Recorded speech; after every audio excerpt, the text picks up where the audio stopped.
Hi there, and welcome to Real Estate Divas. I'm Jer'Leigh Thompson with my co-host, Kristin Gerst. And today we're going to be talking about owner financing with our lovely guests, Lisa and Marcela, right after this.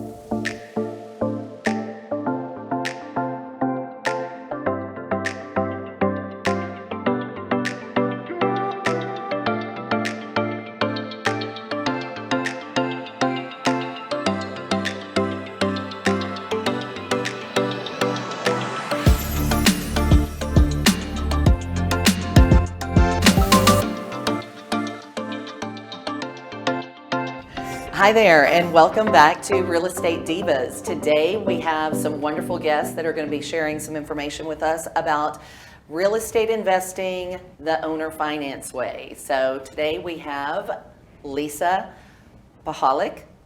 Pretty good. Pretty good, maybe? Pacholek. That's good. Pacholek? Close. Pacholek, yes. Pacholek. Okay. And Marcela Valverde. Yes. Awesome. Well, thank y'all for joining us today. We're excited to have you. I know that y'all's main vehicle for investing is the owner finance, and it's really taken off for y'all. So we're so happy that you could join us today and kind of share a little bit of your knowledge. And it is the absolute perfect investing module right now.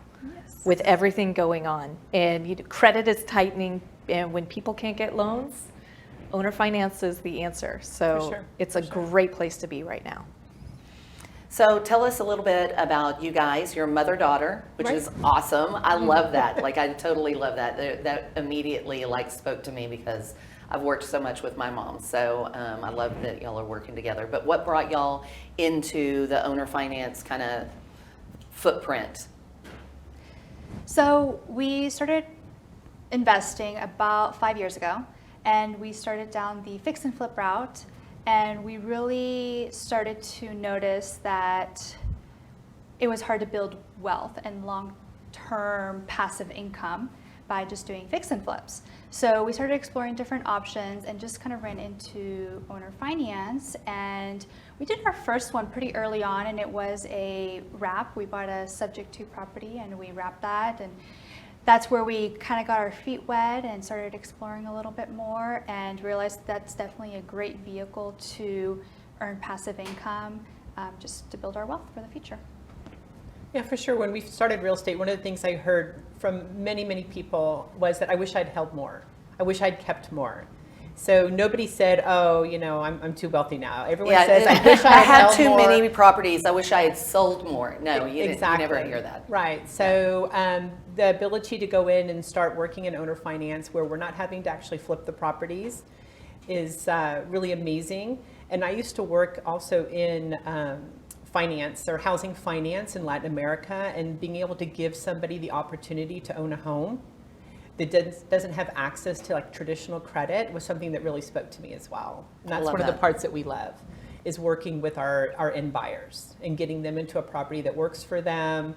Hardworking people who can afford a home, want to build a family asset, but just do not have access to traditional credit. Gotcha. So the number one thing I get asked, and it's about every day, I get somebody going, hey, I've got a property and I need to set it up. What's the best way to set it up? What are you all doing for interest rates right now? So for us, it kind of depends, right? Because we don't have because it's just Marcela and I, we don't have to have a set rules that everyone in our team has to follow. So we look at each deal separately. There's been times if we think someone might finance out quickly, we might go for a little higher price and a lower interest rate, or it just depends, right? And so right now, the interest rates for us also depends on the underlying mortgage, because we're not trying to get fat on every deal, we're trying to make it work. So we tried to sell a property, or just sold a property recently where the ARV was a lot higher than what we were used to. And so we actually dropped the interest rate because our underlying mortgage was so low on a subject to. So I didn't necessarily have to do 10% on that, and actually dropping the interest rate made the house more affordable to the people, and we're still cash flowing. What Are did we you look at are this you morning? using an RMLO? Yes. Yes, for sure. Okay. Yes. And we're cash flowing, I think, $1,000 or $1,100 on that property. Which is awesome. Right. And, yes. and it was at I think 8.5% interest rate, which we understand if we try to sell the note in the future, we won't be able to sell the note. No, you But we won't. don't want to sell our Yeah, That's we not wanna- necessarily. yeah. We have plenty we could sell, but in this case, it's like we looked at it. It was sitting on the market a little bit longer than we wanted. We decided to keep the higher price, drop the interest rate, and we still have a huge spread between what we pay and what we charge. Got it. So do you have like a backup plan? So you don't want to sell the note, which is totally understandable. Do you have a way to pay off that sub 2 note should something go wrong with the underlying sub 2? Because usually that's what I see is rescuing a sub 2 situation where all of a sudden the underlying subject 2 goes really bad or gets called or something happens, and so they have to sell that wrap. Right. So we have our own money that if we had to, in this case, we could pay off that underlying which is mortgage. important for Right. everybody else Right. watching out there. If you pick up a subject 2 and you don't have the ability to pay off that underlying lien, Right. you need to make sure that you are effectively in market with originating at that higher amount. I will say a big part of our business is also building our private lender portfolio. Right. So we have a lot of lenders that are not real estate investors. They are retirees, don't want to be in the stock market, and want to have a solid return with real estate or a no backing their investment. And so we know we have this large amount of funds that aren't fully tapped in yet, that worst case scenario, if we need to pay off the underlying, we could easily go with that because we won't be able to sell the note to a real estate investor, but we do have those other funds that will lend to us 10-year, 20-year amortized at a not very low interest rate like Yeah. a mortgage. Yeah. All right. Right. And I'm like, and what percentage are these guys at? But it's still well below the 8.5 that we just originated recently. Right. Well, let's back up just a little bit for the audience out there that isn't familiar with seller financing. And I know we can like do a deep dive in the sub 2 and stay tuned because we're going to do another one about that one. But with the owner financing, you mentioned RMLO. So explain to everybody what exactly that is so that somebody knows that we have so many acronyms. I try to make sure that we're explaining them all.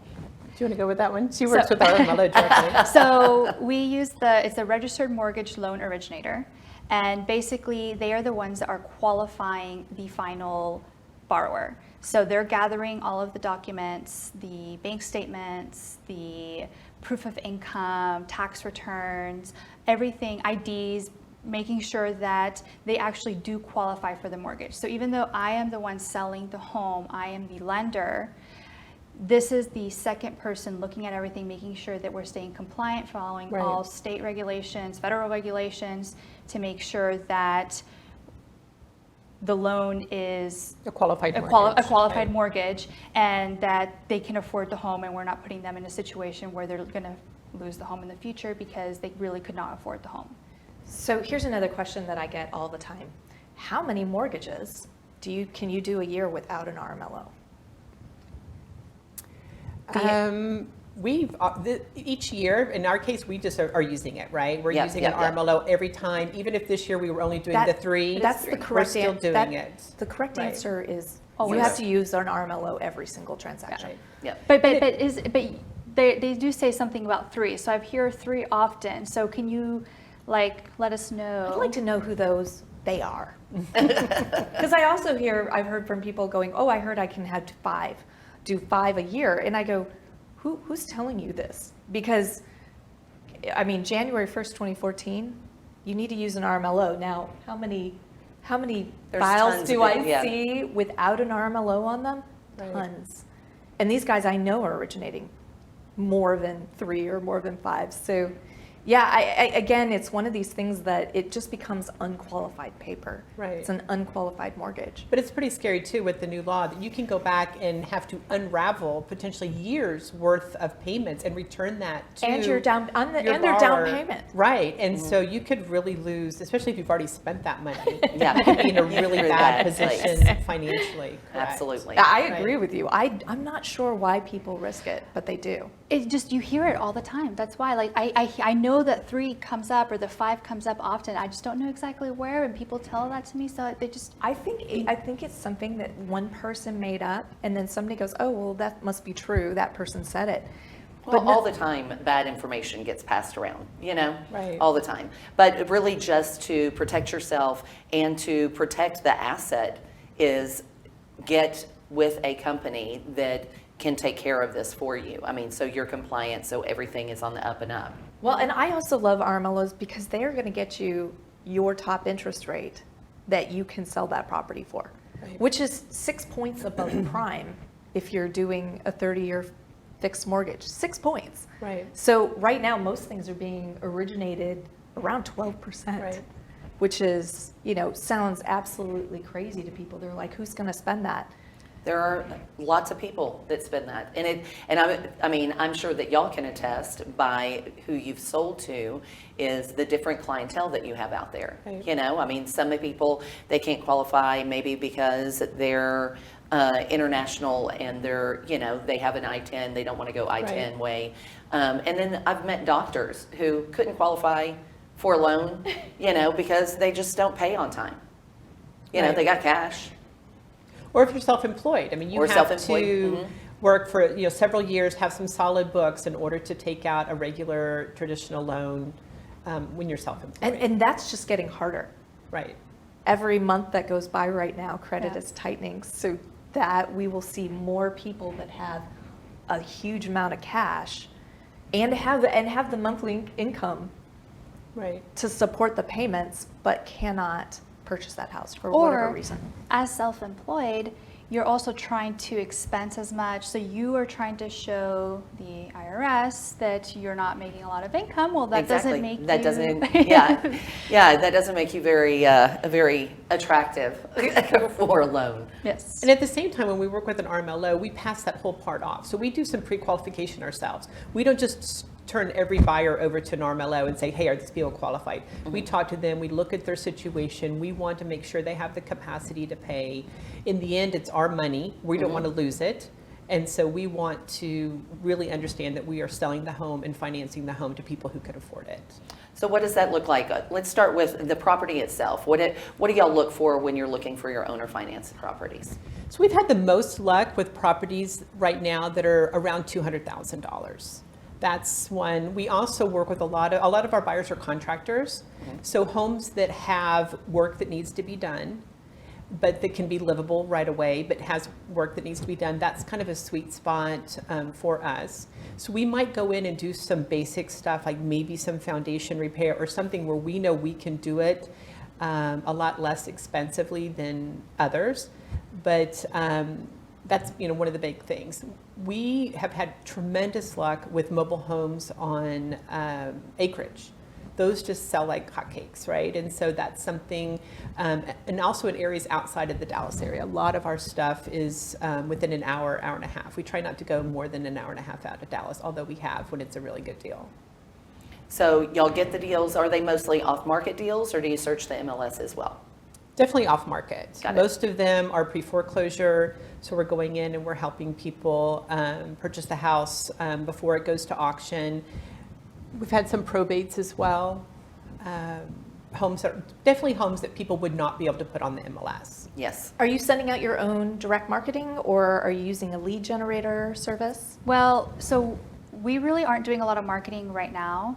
Most of our leads coming in are newer investors that are out there door knocking or sending letters, cold calling, texting, and they don't necessarily know how to convert the lead, or they know that we focus and like to do things outside of the Metroplex, and we'll be there, either guide them through closing or we'll just be their buyer. So wholesalers, but kind of also Bird dogs. bird dogs. There we Yeah, go. Yes, there you bird go. dogs. It's kind of more than bird dogs. I call it wine marketing, right? We go out, we have wine, we talk to people, and we tell people what we're buying. I mean, Right. seriously, this is I our love it. marketing strategy. I love it. Right. So it's wine marketing. So we have several very experienced wholesalers, know what we want to buy, know where and what we're looking for, and it's the houses they can't flip.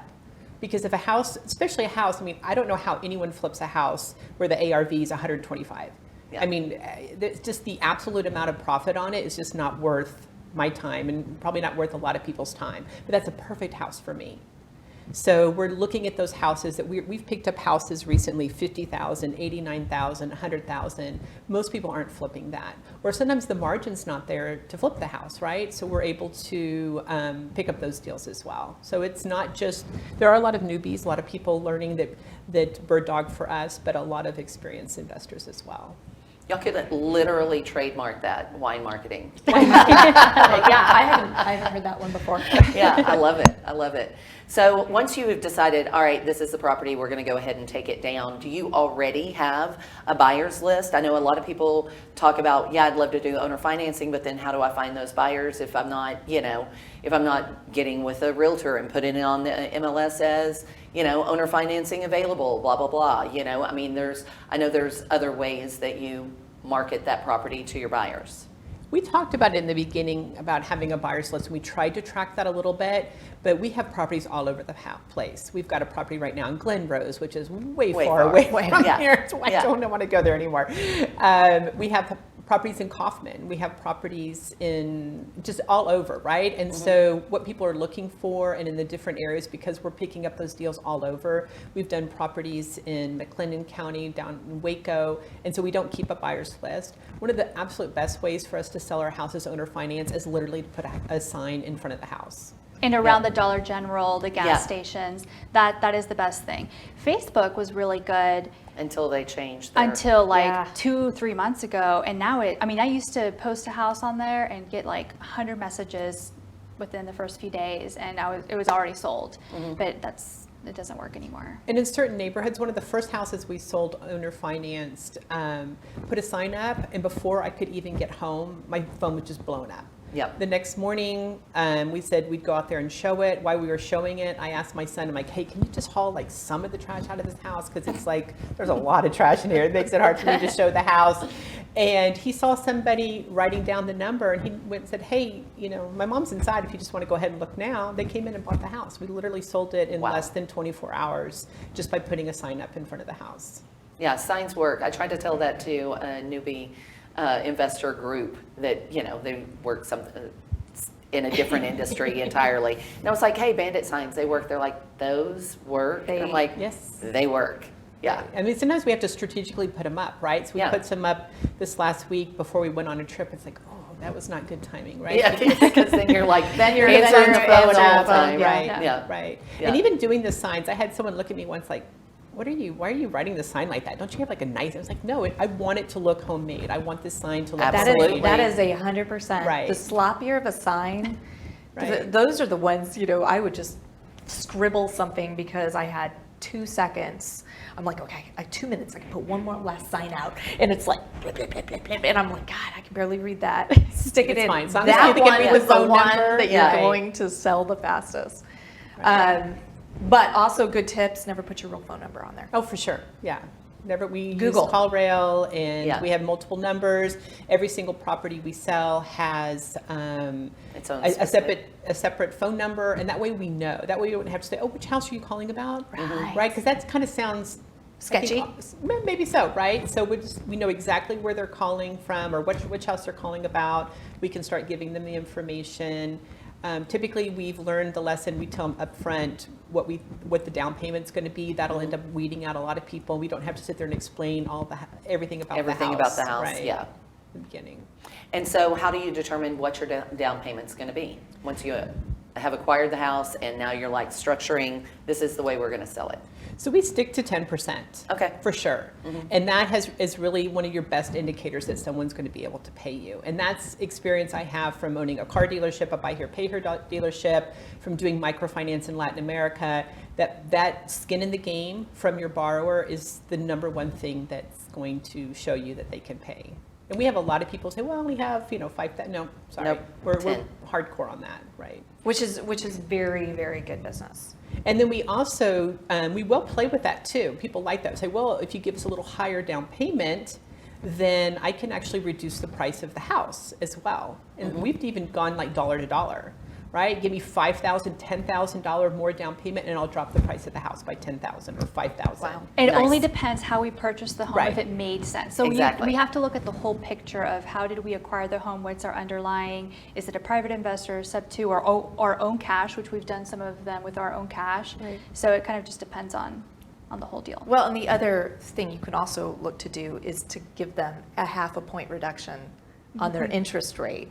So if you can give 15% down, we'll give you a 0.5 point reduction. If you can do 20% down, we'll give you a point reduction. A lot of our buyers Don't kind of get understand. lost with Yeah. percentages. So we even quit saying we ask for 10% down. They're like, well, how much is that? And I'm like, okay, it's a $100,000 house. Yeah. So that'll be $10,000.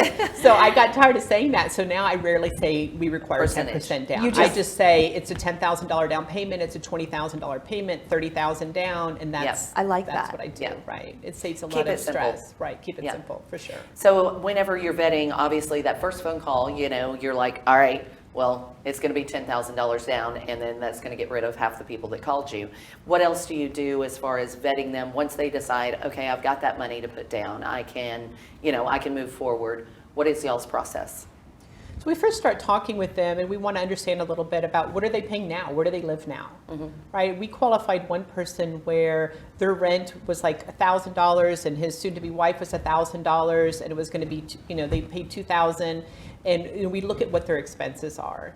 And we look at the kind of work that they do. We look at the savings. That's the big thing, right? I mean, somebody Yeah. who can save. There's a lot of people who make $100,000 a year or more who don't have $20,000 in right. savings. So I don't really care how much money you make a month or a year. I care how much you have in savings and how much you spend. And that's what we look at. Nice. And then I'm assuming that you don't pull credit on a lot of these, like. We don't. Yeah. We do. But your The RMLO RMLO, yeah, I was does. going to say the Yeah. RMLO pulls credit. credit. Sometimes I will ask if I'll always say at the beginning, have you had a foreclosure, bankruptcy in your past? Is anything going to come up? Are you currently late on payments? Or they might say, oh, my credit's really low because of something that happened 10 years ago. I'm like, well, let me see. Those type of things we're okay with.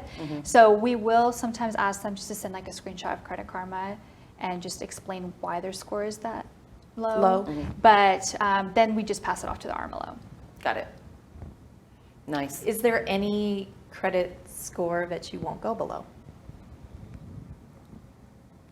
I mean, if it comes back from the RMLO, they can get low.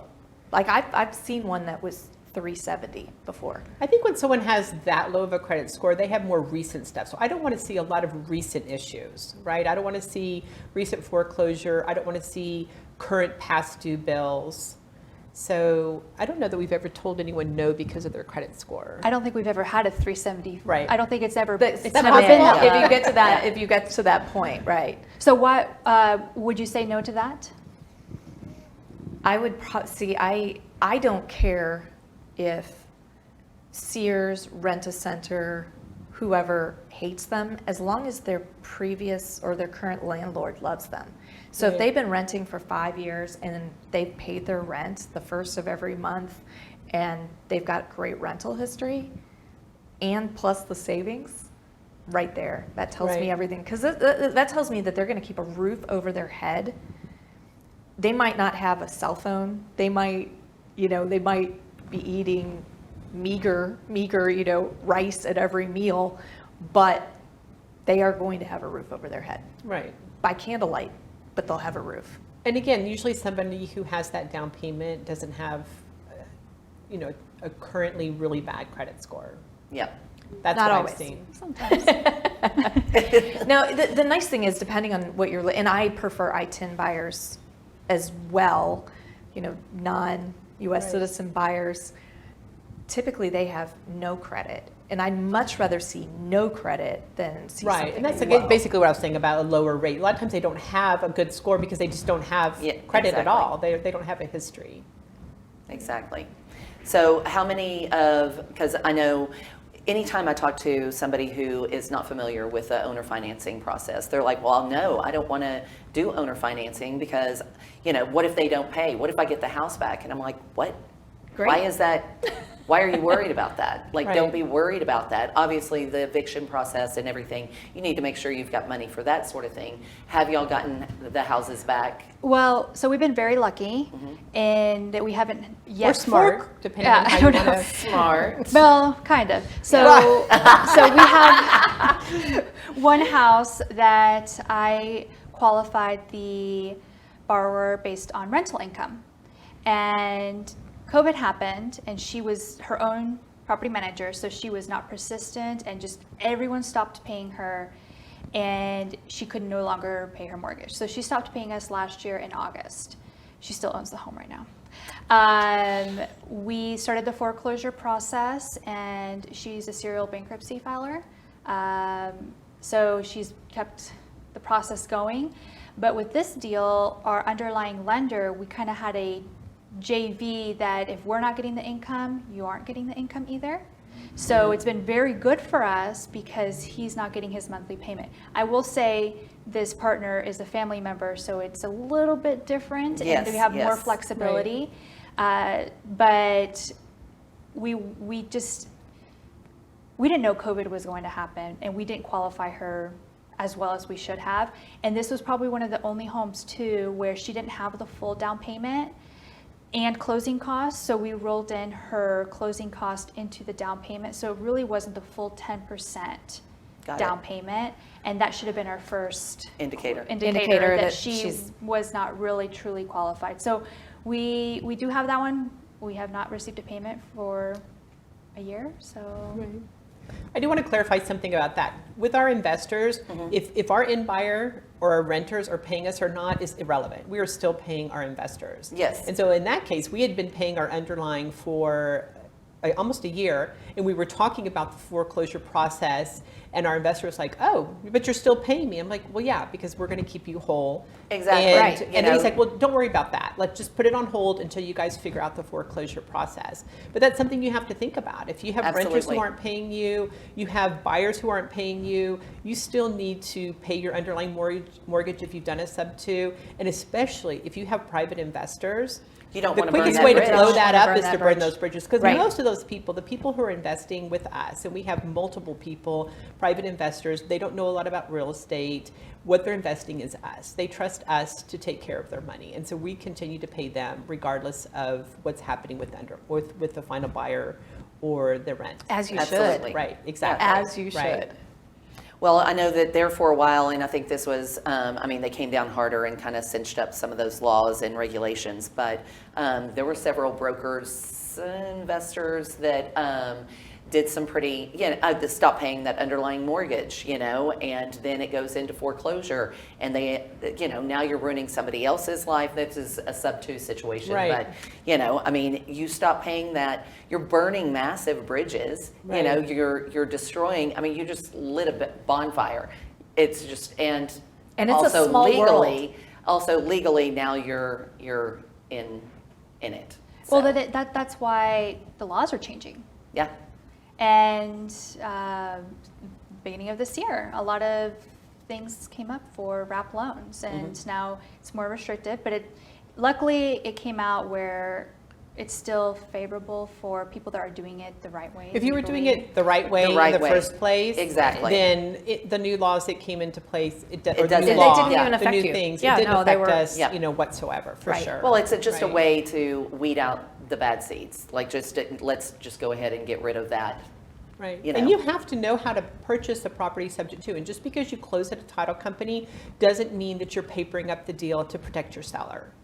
Right? And so that's something people need to realize when they're purchasing subject to, that you need to work with not just a title company that can close the deal, but with an attorney who knows how to protect your seller, but also to protect you, because there's so much more than just closing that deal. And there's so much more than just getting a title policy. Yeah. And then once you've closed that deal, there's so much maintenance on a subject to after the fact to protect you that you really need to know what you're doing.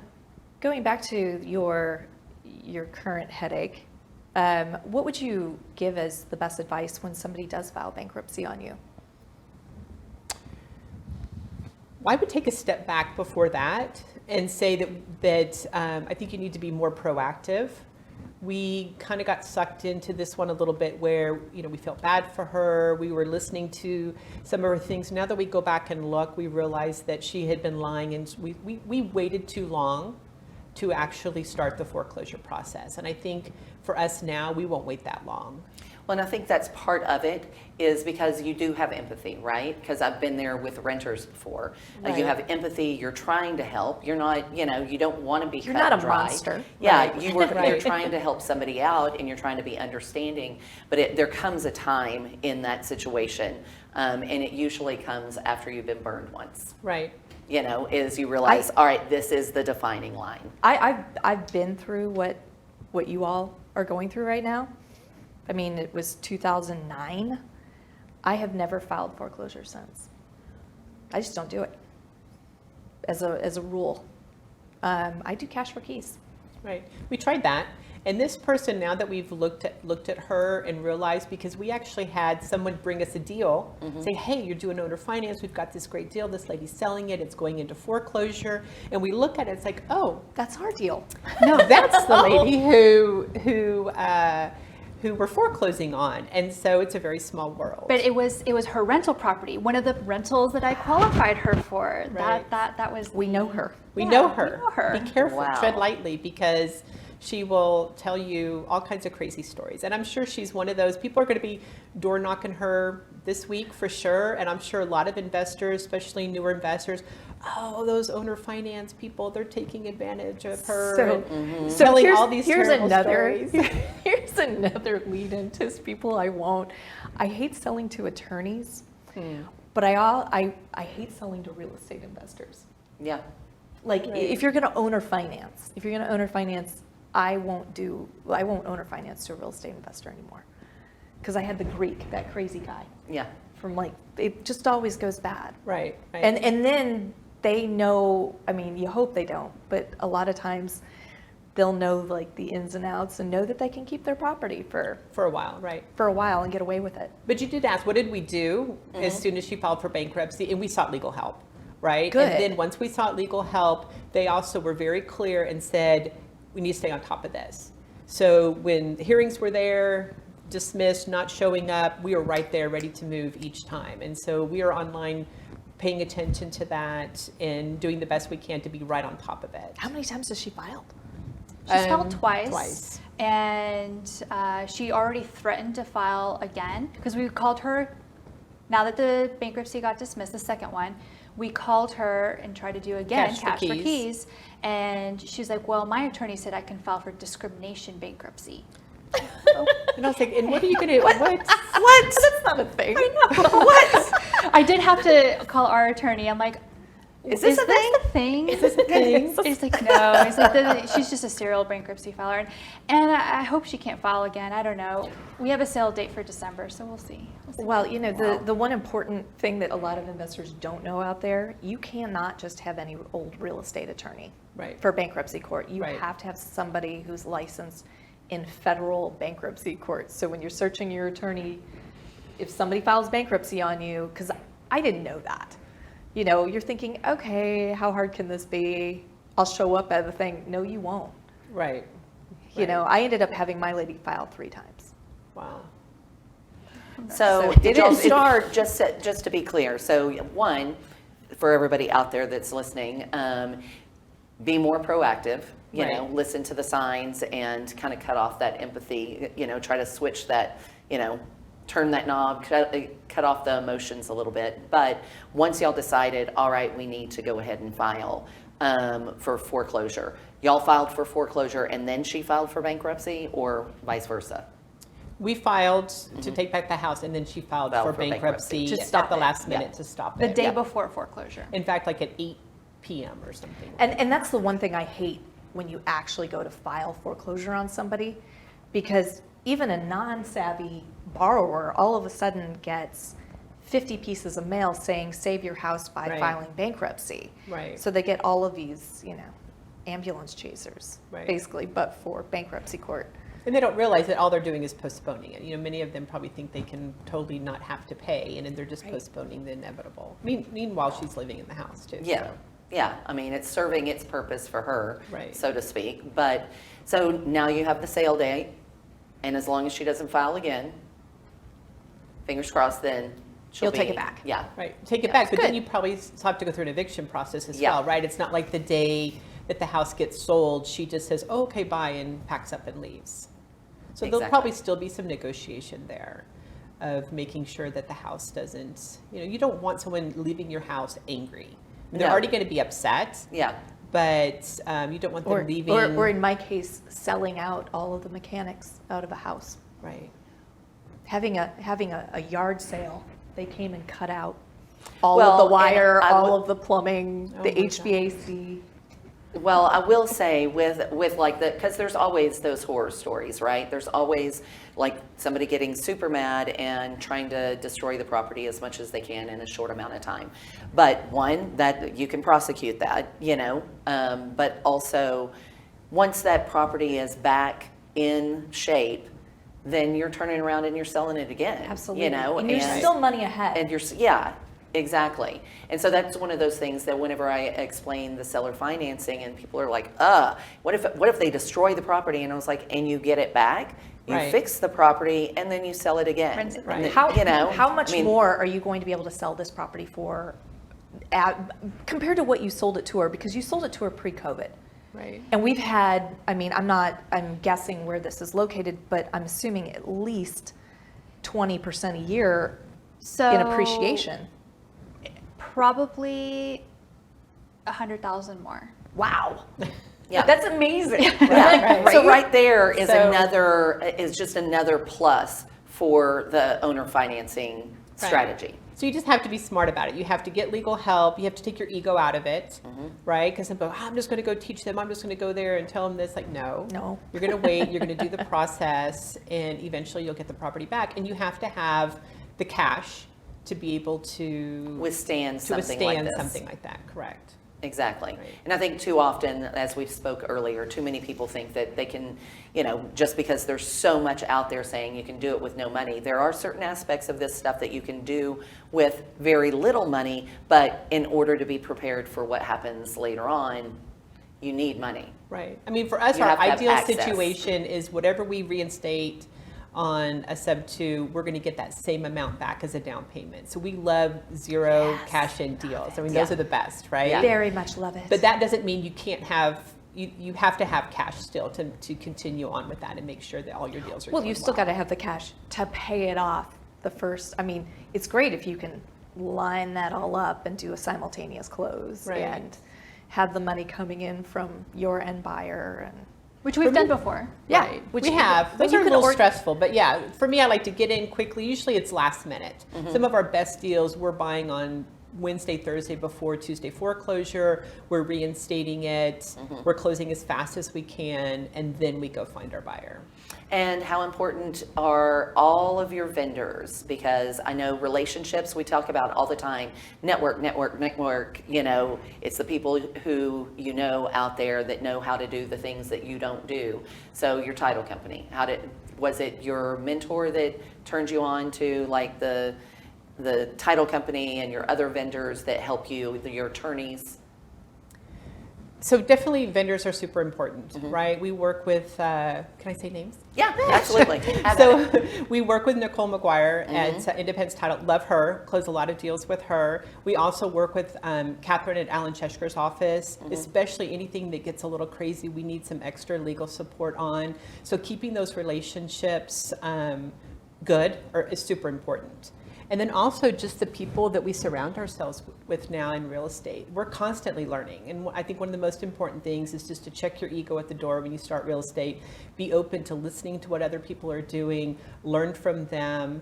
And there's not always just one right way to do something, right? A lot of I coach people in real estate and they'll say, well, so-and-so told me this. I'm like, well, they're right too. Yeah. Well, how can they be right and you're right? I'm like, There's different ways to there's do it. right? lots You of can- different ways to do things. It's your risk tolerance. It's what you're looking for in your ongoing goals. What are you comfortable with? What do you enjoy? What do you enjoy? Right. So there's Absolutely. multiple ways to do a deal, and so there's never just one right way, for sure. Absolutely.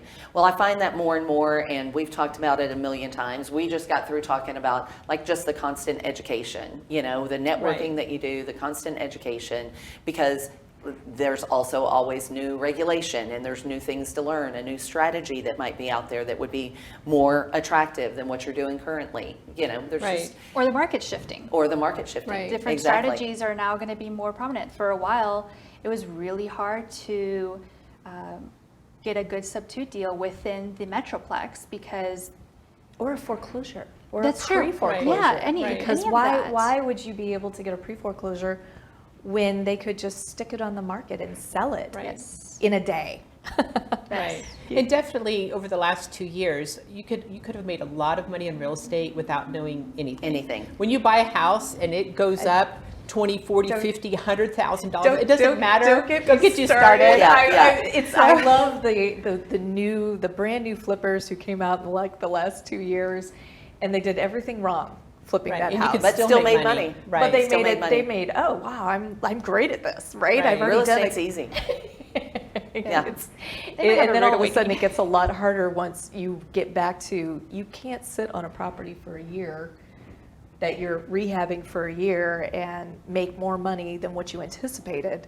Now we're back to, you better get that, you get it? You better know your You numbers. better know your numbers, and you better get that out before the numbers change even further, so Right. you've got, your 30-day window again. Right.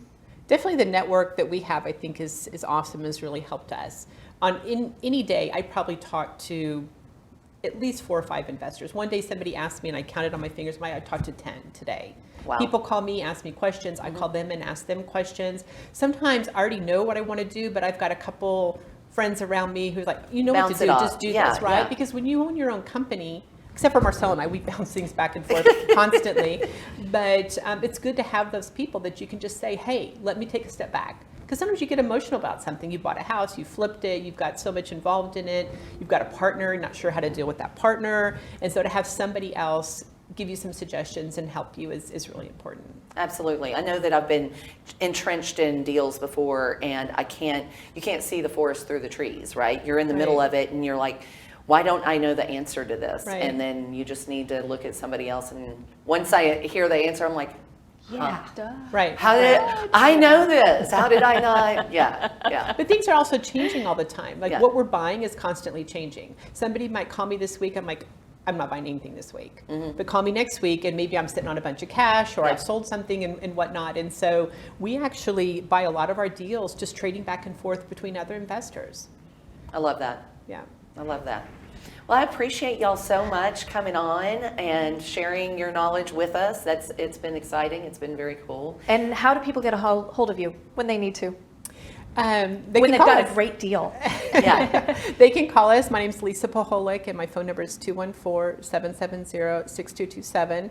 And Marcela, which we didn't mention, she actually lives in Norway. I did not know that. Yeah. She lives in Norway, so you can't really call her after 3 or 4 p.m. But if you want to pick up the phone at 2 or 3 in the morning, she's Yeah, I'm awake. You She's can awake. call me at 214-406-9288. And y'all are on social media. Do y'all answer to that as well? Yeah. Yes, Yeah. our main company that we work with is called PV Dallas. Real Awesome. investments. Real PV Investments. Dallas. PV Dallas. Yes. Well, thank you so much. Thanks I'm for so having glad y'all us. made it. Yeah. Thank you so much. Great to have you. And I'm Kristin Gerst with Capricorn Mortgage. Send me those owner finance mortgage notes to buy. I am buying a ton right now, which is exciting. Awesome. Yeah. And I'm Jer'Leigh Thompson, and 2 brokerages. If y'all are looking for a place to hang your license, give me a shout. And I'm looking for properties in the Arlington area. So give me a shout. All the social medias, and please subscribe and like and follow all of our YouTube, And Instagram. listen to us wherever you get your podcasts. Yeah, wherever you All right. get your podcasts. my Thank you so favorite thing to much say. for joining us. See you next time.